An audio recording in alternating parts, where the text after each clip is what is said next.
Welcome to the Bold Book of the Day with Dr. Denise Nicholson, a show that is a central hub and safe space for authors to share their stories.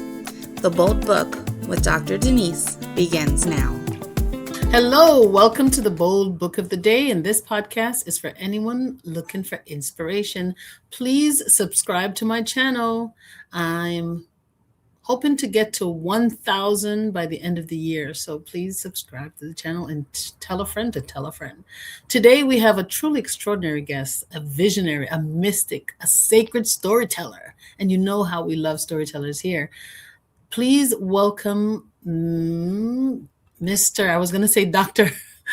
Eli Andrew Ramer. Well, thank you, Doctor. It's an honor and a delight to be with you. Thank you for having me. You're so welcome. You've described hearing voices in your head from an early age as 3 years old, remembering places and, things that you shouldn't have. Please, what was it like growing up with those experiences? I think I can answer your question in two different ways. As you referenced, from as far back as age 3, I could remember what I didn't know yet were past lives. So I remembered living in a gigantic mansion, but my family was poor and we lived in a tiny little apartment in Queens, New York. I remembered living on an island in a jungle, things I had never, ever seen. We didn't travel. We didn't go on vacations. When I was little, we didn't even have a television. So I didn't know anything, but it was in me. And so it was always a part of my experience. But what I've learned over the decades, and I'm 75 now, is that this is a common experience to so many people that our culture doesn't support. Now, what did your family think when you were articulating these visions or experiences? Good question. Given the time that I grew up in and the culture that I grew up in, I remember really vivid memories of living again in this gigantic house with a different mom and dad. And I didn't talk about it a lot, but I remember one day asking my mother what happened to my other parents. And the look of rage that she sent at me was such that I never mentioned it again, ever, until I was in my 20s. So you learned to be silent about certain experiences that you were having. I think so. There are variations of an expression that you may have heard that a friend of mine who wrote an endorsement for the book Tales of an Urban Mystic quoted, but I want to pull it out. So you may know, where is it? Lily Tomlin, maybe a part of your world. But what my friend quoted was, Lily Tomlin once pondered, why is it when we talk to God, we're said to be praying, but when God talks to us, we're schizophrenic? Oh, wow. That is deep. I didn't think of that. Because of our society and how things are perceived. I didn't think of that. But how did you carry those secrets within you for all that time until you were 20 years old? Because you couldn't talk about it, right? I couldn't really talk about it. In fact, I was given a lot of negative guidance about how to hold my life in a bigger spiritual container. Mm-hmm. So one of the stories I tell in Tales of an Urban Mystic is my best friends were twins when I was little. And I grew up in a family where my father's family were Orthodox Jews. My mother's family were communist Jews. And I was much closer to my mother's family. So my best friends, who were twins, would go off to Christian Sunday school every weekend, come back so happy talking about God. So I wanted to go with them. And I told my parents, and they hadn't planned to send me to Hebrew school, but they weren't going to send me to a church. In their different ways, they were both Jewish. So they sent me to Hebrew school. And at one point, my mother's very anti-religious mother was visiting us. And I asked her if she believed in God. And her answer stays with me, and this is 70 years later. Only stupid people do. I'm a little boy. I'm a sissy, bad at sports. I wasn't diagnosed yet as vision impaired. I couldn't see well. The only thing I had going for me is that I was really smart. So I thought, okay, if only stupid people believe in God, goodbye, whatever God is, because the only thing I have going for me is I'm smart. So had I opened that door in the kind of Judeo-Christian culture I grew up in, it wouldn't have made a big difference. Had I grown up in a Hindu family that believed in reincarnation, I imagine that when I said to my parents, what was my other family like? They would have said, oh, tell us more about it. And there is a whole teaching in the Jewish world about reincarnation, but that wasn't part of my parents' upbringing. So when I see that you write in your book that you're not quite sure if you were a mystic or a mistake, when did you come to, or when did you finally arrive at the answer to those questions? When I started college was 1969, University of California at Santa Barbara, and my assigned roommate became my spiritual guide. He was so wise, he was so knowledgeable, he was so deeply read in worlds that I wasn't. Mm-hmm. And we used to talk about something that we called, could you be a real person? Meaning, could you be authentic and really show up? And both of us agreed we had never met a real person yet. But one day he dragged me off against my will to go and hear a Swami giving a lecture. I didn't want to go. I did not want to go. I had negative associations with the word Swami. It was a different reality. It's 1969. But I went. And when we arrived, and this is one of the transformative moments of my life, I was a shy kid. He was not. I always sat in the back row of everything. He always sat in the front. He drags me to the front. We sit down. This man walks in, who's clearly the Swami, sits down in front of us, looks down at us, and says, I'm thirsty. Is there somewhere I can go to get something to drink?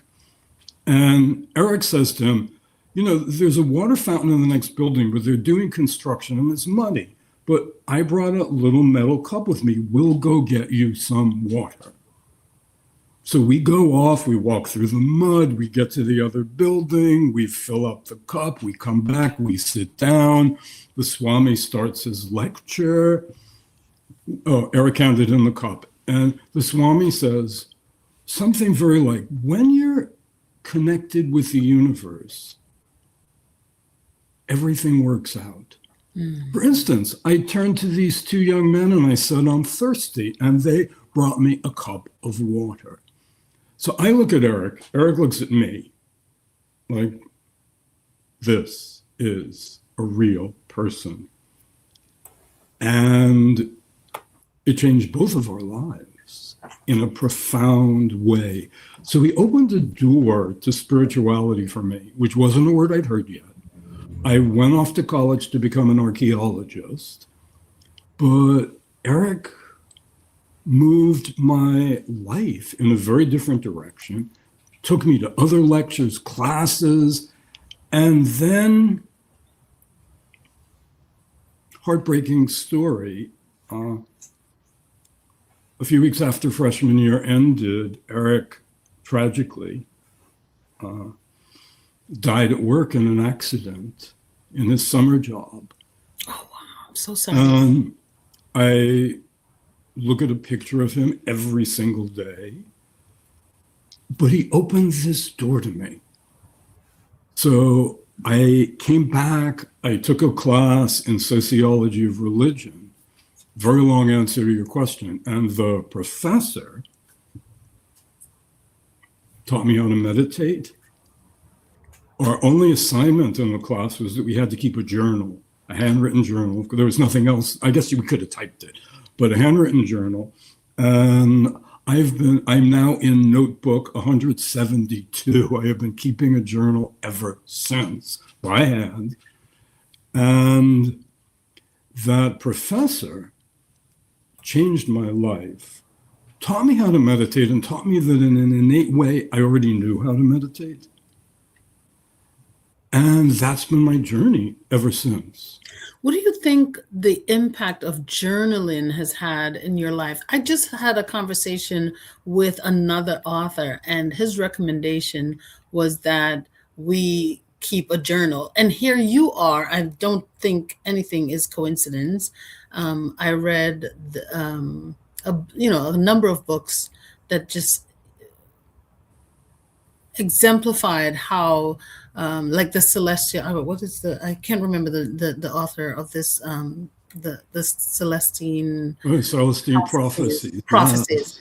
I can't remember the author, but the Celestine Prophecies is one of those books that says, there are no coincidences. And here you are, just not even I just interviewed this author, and here you are expressing how important journaling is. It was so impactful for you that you have now been journaling for 172 books. Yes. Oh, wow. What impact has journaling had in clarity on your life? We live increasingly in such a time where no one is present. Mm-hmm. I'm walking down the street and I see endless people crossing the street on their phone.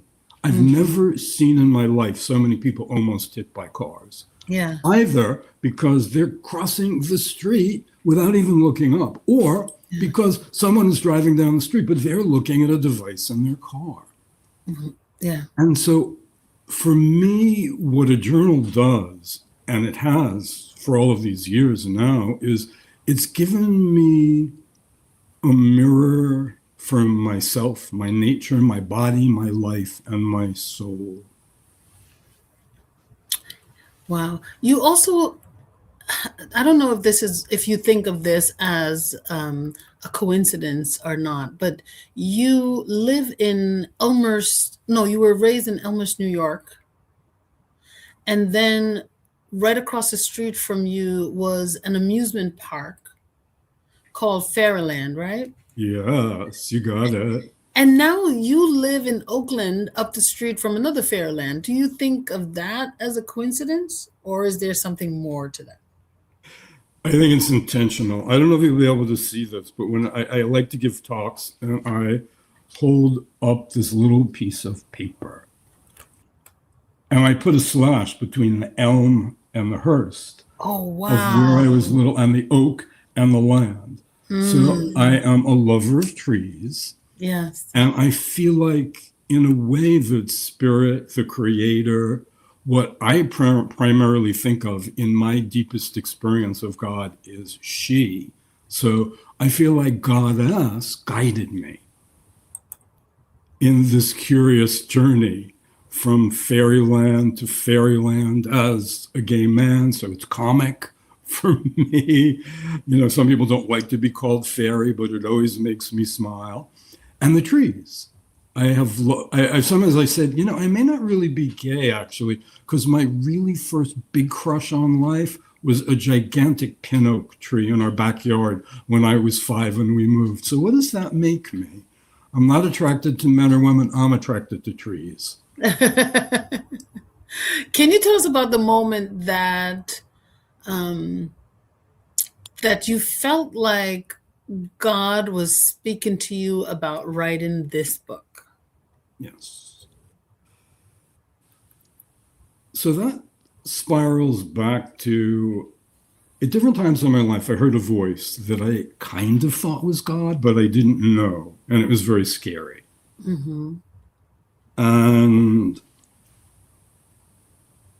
at some point, someone, a very wise rabbi, guided me in a way that the voices stopped for a number of years until I was grounded in my life. Mm-hmm. And then a whole series of mystical experiences happened that culminated in what I think of as the central experience of my entire life. And it was May of 1977. I was sitting on my bedroom in Brooklyn, New York, right across the street from Prospect Park, endlessly filled with trees. And God started talking to me. I won't tell you the whole story, but God, she started talking to me. Opened my life, opened my way of looking at the world, led me to a series of mystical experiences of realizing that everything and everyone really is a part of the Creator. And that's who I've been. It's coming on 50 years next year. Yeah. So when you had that experience, were you thinking that if I don't write this book, I'm not going to fulfill God's purpose for me? Well, God is very clear. It's time to write the book. So I had made lists over the years of the major transformative experiences of my life, and I had written little essays. But as I think probably you and your listeners could understand, given our culture, even though I've written other spiritual and mystical books, I was scared to come out. So the original title of the book which you referenced was Mystic or Mistake. So you haven't yet come out as gay when you received this message that you need to write a book? Oh, no, I had. So when I got the message to write Tales of an Urban Mystic, that was, I don't remember the exact, it was in the midst of fire season, and let me look it up in the book, and COVID. So it wasn't that very long ago. And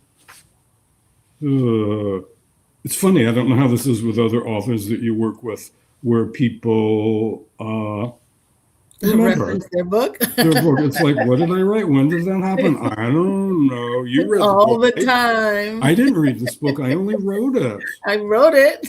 Well, I only read it 10 times. So reading and editing is so different. So I understand. Yes, I worked as an editor for a good many years. I think I have two different hats. So it's in here somewhere, but it was, I don't know, maybe it was 2018, 2019, not that very long ago. Yeah. So what age were you when you were told to write this book? Because you just wrote this book, or is there another book? Oh no, this is I think my 19th or 20th book. Oh, so I'm thinking that you got the message many years ago, but now is the time you're writing the book. So you were obedient. I try to be obedient when you were obedient God talks to me. Yeah, you better be. Yeah, but some people aren't. Yes, and then there are consequences for that. Like Yes. Yeah. Have you heard the story? I'm sure you've heard of the story of Jonas, the whale and Jonas. I was just going to mention it. Yeah. Another little coincidence. Exactly. Yeah. I ain't going to do that, he says, and he runs away and ends up doing it. Of course. Yeah, exactly. Yeah. And here you are. So I don't know how many interviews you do a week, but clearly you have answered a spiritual calling to make this a better world. Oh, thank you. You know, I didn't think I was answering a spiritual calling. I just thought that I need to help authors get their message out there. And so I wanted to create another place for them that was specifically for authors, because I can interview anyone I want, but I chose to interview authors, especially authors who has self-published. It's so hard to get your work noticed. And so I wanted to be intentional about that. And then I had a coach who said, you need to get this podcast going. And I was like, girl, I don't have time for that.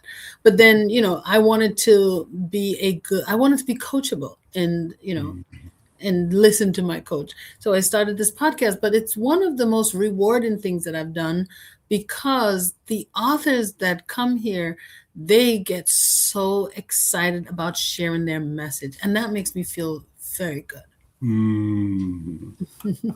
I can understand that. I think it's part of our job to show up.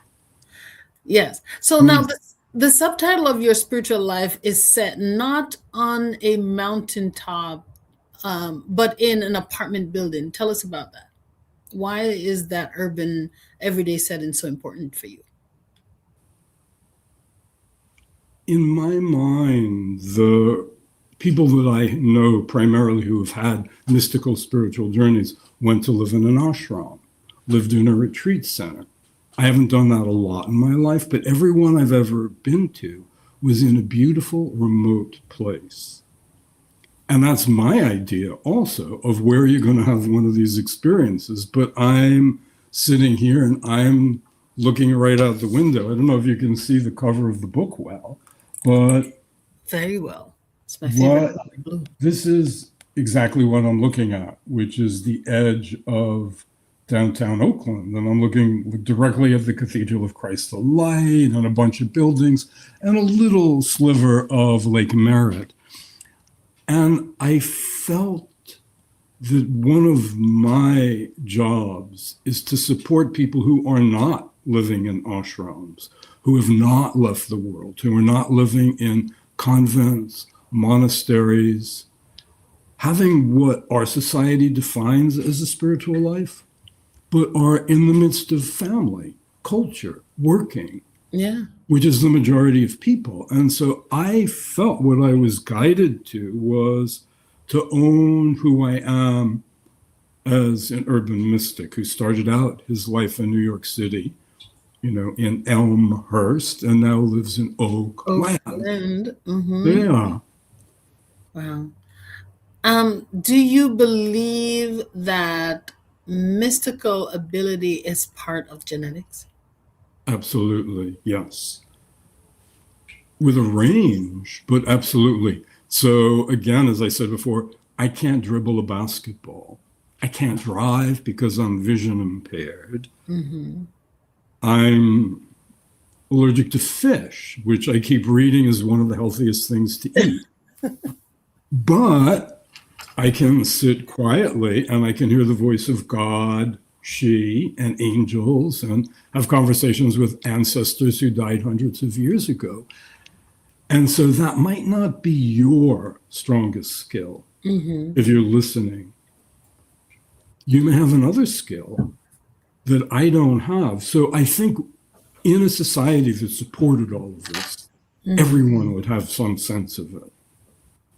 But so even if you're not born with it, is there a way that one will be able to access this experience? Well, again, I would say every one of us is born with these skills, and some of us have stronger ones than others. So I've met people who are incredible visionaries, like they can see your aura. They can see things. I'm an ear guy. I hear. I don't see a lot. I've only had a few visions in my life, but other people have those, and they may not hear things. So in what we inherit, we have different strengths. But I believe that if we lived in a society that supported the reality of our spiritual lives, that this wouldn't be a problem or a challenge, that everyone would develop different skills. So a few months ago, I was sitting with a friend and her two little ones, and the 1-year-old was in a lot of pain and she was comforting him. And unsolicited by me, her 4-year-old son was telling me about his past lives. Age 4. So a few weeks ago, I had my annual physical with my doctor, and I mentioned this to her, and she said, that's interesting because when our son was a little bit younger than he is now, he used to talk a lot about his other sisters and his other family, and it kind of annoyed my husband and me. And we would say, you only have one sister? And he would say, no, I don't. I have 2 other sisters. Oh, wow. So clearly, this little boy was remembering things that she said now are starting to fade. And what I've read is that around the age of 3, in a society that doesn't support past life memories, those memories start to fade. Yeah. So you're innocent enough to believe all of the experiences that you're remembering, but if they're not validated, you set them aside. Exactly, yeah. So if you sit quietly this evening, you or anyone who's listening, and think back to when you were 3 or 4, what will you remember that you didn't get to develop? Now I'm thinking back, I don't quite remember remembering past experiences, but I remember having dreams that I shared with my aunties, and they told me that those weren't dreams, those were actual experiences. But yeah. Well, lucky you. You got some support. You didn't go into a place of, oh my God, I think I'm crazy. Yeah. And you know what I've been told again and again is that a lot of the people wandering in the street, talking to someone who's not there, a lot of the people in psych wards, a lot of the people who end their lives actually has those kinds of experiences with no support and think I am crazy and then go crazy. But what I've been told again and again is that in ancient times, that when a woman was pregnant, that the elders could tell who is going to be the prophet, who is going to be the seer, who is going to be the shaman. And when those babies were born, they started teaching them how to cultivate those skills. So the sewer will look at the mother, the pregnant mother, and then get some kind of vision of what that child is going to become? Yeah, a vision, a sense, a feeling. Sometimes put their hands on her belly and feel the energy and say, ooh, this one is going to be a really good hunter. That one's going to be a really good singer. Ooh, this one's going to make gorgeous cave paintings. That one's going to talk to our ancestors. This one's going to talk to the goddess. And my question for listeners who may not fully understand what it means to be a mystic, how would you define it in the most accessible, everyday terms possible? This is my metaphor. When I was very little, there were only 3 television stations. That was it. And as I got older, there got to be more. And so imagine that you live in a world where you are only told there are channels 2, 4, and 7. But secretly you discover one day that there's actually 13 and 47 and 88. And when no one's home, you watch them, but you don't tell anyone. There are always other fields of experience that we're not perceiving. And when we open up, our awareness shifts. So if you're sitting out there now and listening and watching the doctor's podcast, and you're having a memory of dreams that you had like hers, and you go to your aunties, and maybe they're like my family, and you say, I have these dreams. And they say, oh, those are just weird. Don't pay attention to those. Yeah. You close down a little. But if you go to your aunties and you say, oh, I had these dreams, and they say, those weren't dreams, those were real experiences, it opens a doorway so that decades later, you're sitting here and you're talking to weird people on your podcast who have weird experiences that you know are normal. And possible, yes. Yes, and real. Yeah, yes. They're on channel 412, but no one told you could watch that channel. I love that you're able to explain it so simply. Now, you say being a mystic is both unusual and a job. Mm-hmm. Like a cook or a nurse or a babysitter or a car dealer or a bus driver. What does the job of a mystic actually require of you on a daily basis? Well, if you are a really good chef in your kitchen or the kitchen of your restaurant, there are shelves of spices that you collect, and you open the refrigerator, there's garlic, there's onions, there are all these other things that you cook with. Yeah. So what I tried to do, and I never thought of this metaphor, so it's a gift, thank you. But what I tried to do in writing Tales of an Urban Mystic was to make my spice shelf. So I have 40 chapters. Each one is a different flavor of my life. And why I called it Tales of an Urban Mystic, a spiraling memoir, is that it's not an autobiography. So I didn't tell the story of my whole life. Yeah. I only told the story of my mystical, spiritual, transformative experiences in chronological order. But then almost every story is followed by how the story unfolds up to the present. Yes. Now, if there is someone listening that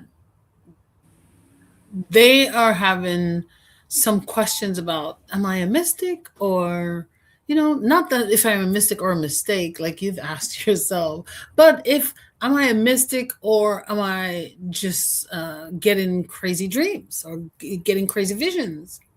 Because there's some people that, like you said, are out there on the streets because no one validated their story. What advice, how would you know? I would say first, start to keep a journal. Okay. Here we go, journal again. By hand, get a little notebook. If you can write, some people cannot write. If you can, get a little notebook. Start to write down your experiences and go back and look at them over time. 2, if you live near a public library or live near a bookstore, walk in and look for the spirituality and religion section. And just wander through the books and notice what calls you. I also love to say to people that I work with, we may not live in a culture that teaches us about reincarnation, but every single one of us has clues to our past lives, but no one told us they're clues. Yeah. So you're 4 years old. You grow up in a very middle-class American Protestant white family, and a Korean restaurant opens in your neighborhood. No one's ever been there. Your grandparents take you. You fall in love with Korean food. Changes your entire life.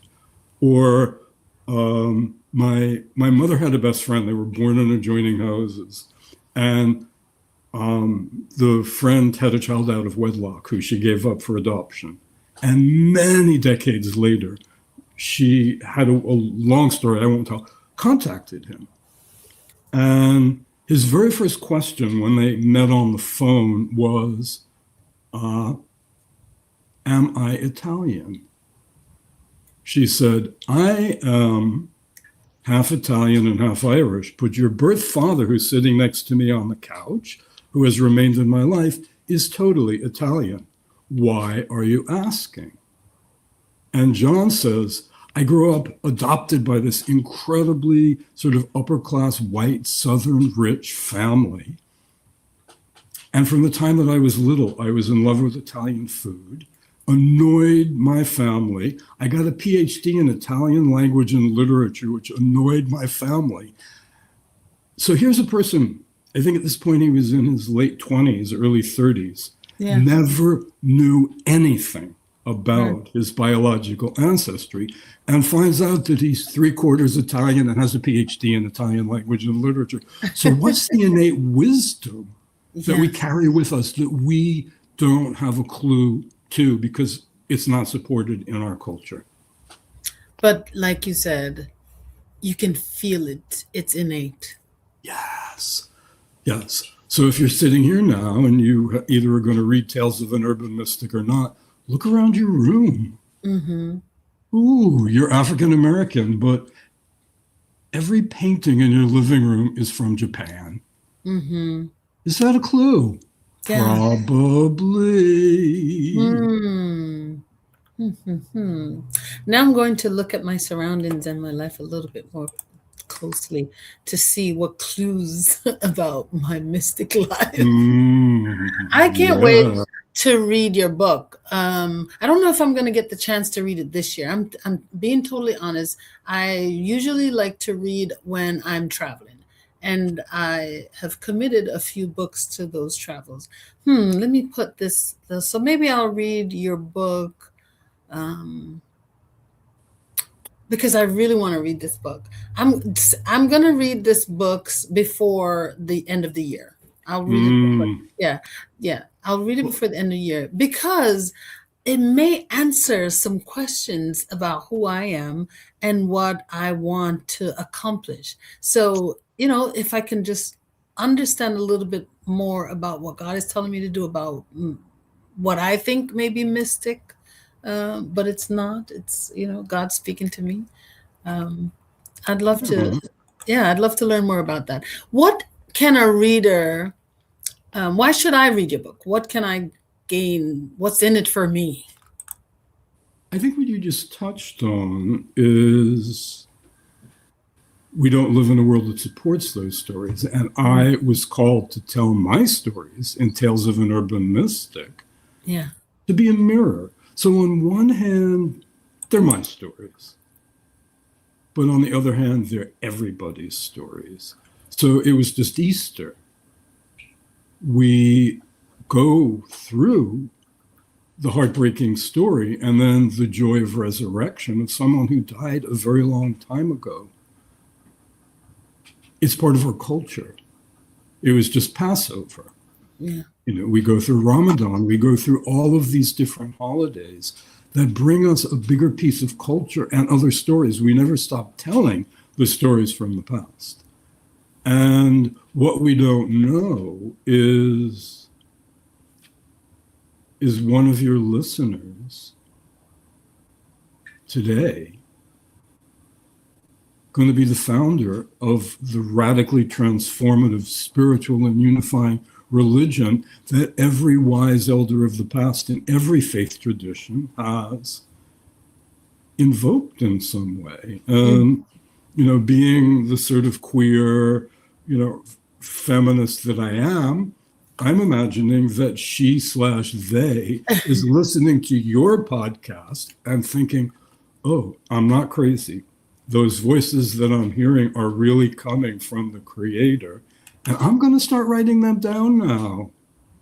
So in my journal, I write my own thoughts in blue. I write my dreams in green. And I write the messages I'm given in black. Oh, you color code your journal, Yes, journaling. I do, yeah.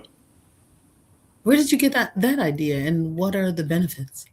Well, my mother was a psychotherapist, and she took a class from someone who I can't remember who kept journals. And what he suggested is that you keep different journals for different subjects. And I'm also an artist. So I would walk around in my backpack with 4 notebooks. That was heavy. And one day I thought, oh, wait a second. If you write the different things in one notebook in different colors, you only need one notebook. Right. So that's what inspired me to start doing that. I like that idea because I too have a lot of notebooks. So I have my passion planner, and I write, and I write, a lot of notes in there, and then it's color coded. When I look at it, I have red pen for something, blue pen for something, and then I highlight it with yellow for other things. But I also have a journal, a prayer journal that I write in, not as frequently. I used to write in every day, but now I have not done that in a long time. And then I have a content journal because the days that we live in now. But I would like to combine all of those into into my passion planner, or maybe another book, because the passion planner, it has limited writing space and I love to write. So I think I'm going to adapt this new technique where I use a different color for each thing and just have 2 notebooks. Oh, I like that. I like that. Actually, you remind me, I do have another little notebook. See? Maybe 30 years ago, I was listening to an interview. I don't remember who was interviewing, but someone was interviewing Oprah Winfrey. And she said to her, your early life was such a nightmare. What changed it? And I'm sitting on the floor, looking at a television, and what Oprah Winfrey says is, someone told me to start keeping a gratitude journal. Oh, yes. Every night to write down 5 things that you're grateful for. Yes. So I remember sitting on the floor and thinking, I don't like the number 5, I'll do 6. And then I thought, just do what she told you to do. And I got a little notebook, and every night I write down 5 things that I'm grateful for. And I'm now, I think I'm in notebook 38, but those are little notebooks. They're small. Yes. So I too, and see, that's one of the things I'll grab mine. Hold on, let me grab mine. This is either my prayer journal or my gratitude journal. But I too have, this is my forgiveness journal.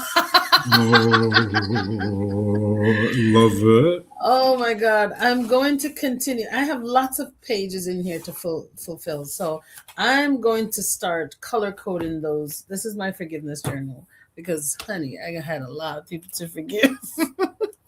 We all do. The angels keep telling me, just remember, you're not an angel, you're human. It's okay to make mistakes. And clearly, 2 strangers meet for the first time, and I'm teasing you. It turns out we have absolutely nothing in common. It's lovely to talk to you, but think of all the synchronicities, all the coincidences in this little conversation that we've had as 2 total strangers. So what does that mean when you're wandering around in the world? Who else is going to share your journey that you would never, ever imagine would?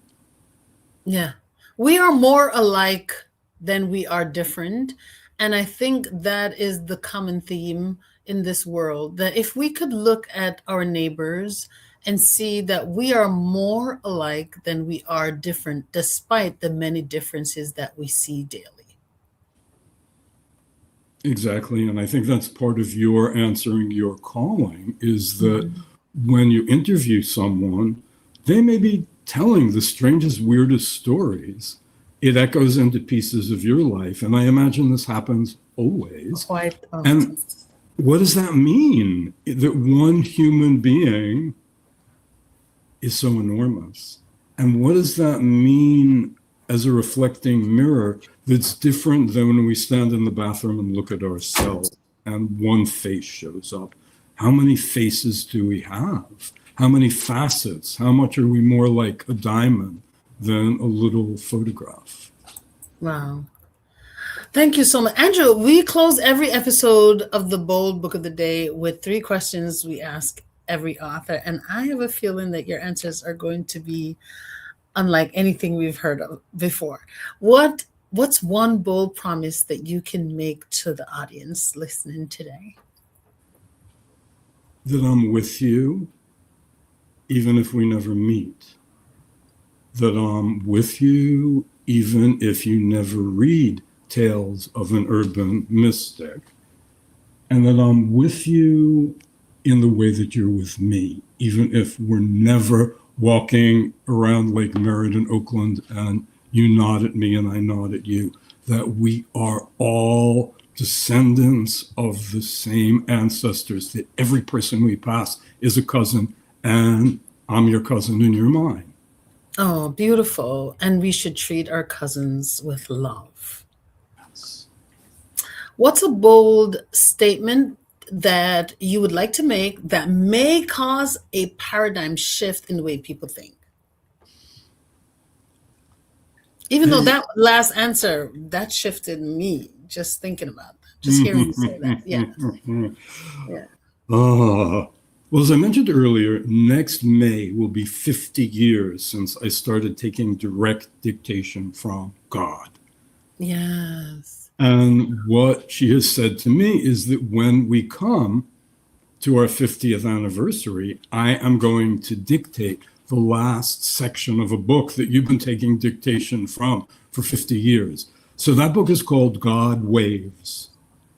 And it will be done a little bit more than a year from now. And I am committed to getting it out in the world as, again, as a reflecting mirror, as a window, as a doorway for everyone who finds it. Will you come back at that time just to, share, please?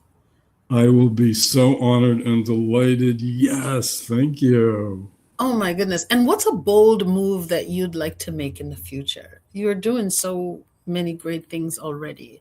What's the next big step for you? Well, it's funny because my mother was 74 when she died. My father was 57, so I outlived him. I didn't think I would live past 74. But I did. I'm a few weeks into 75. And my bold move is, as long as I can, I will keep answering God's call to me, that I do what she invites me to do, not for myself, but for all the world. And I invite all your listeners to take a quiet moment and think, what is she calling me to do in this scary time on this planet, in the face of possible climate extinction, increasing wars? What is she, God, calling me to do to make this a better world where we all walk down the street and say, hey, cousin, hey, cousin, hey, cousin, hey, cousin, hey, cousin, because we're all one. Yes.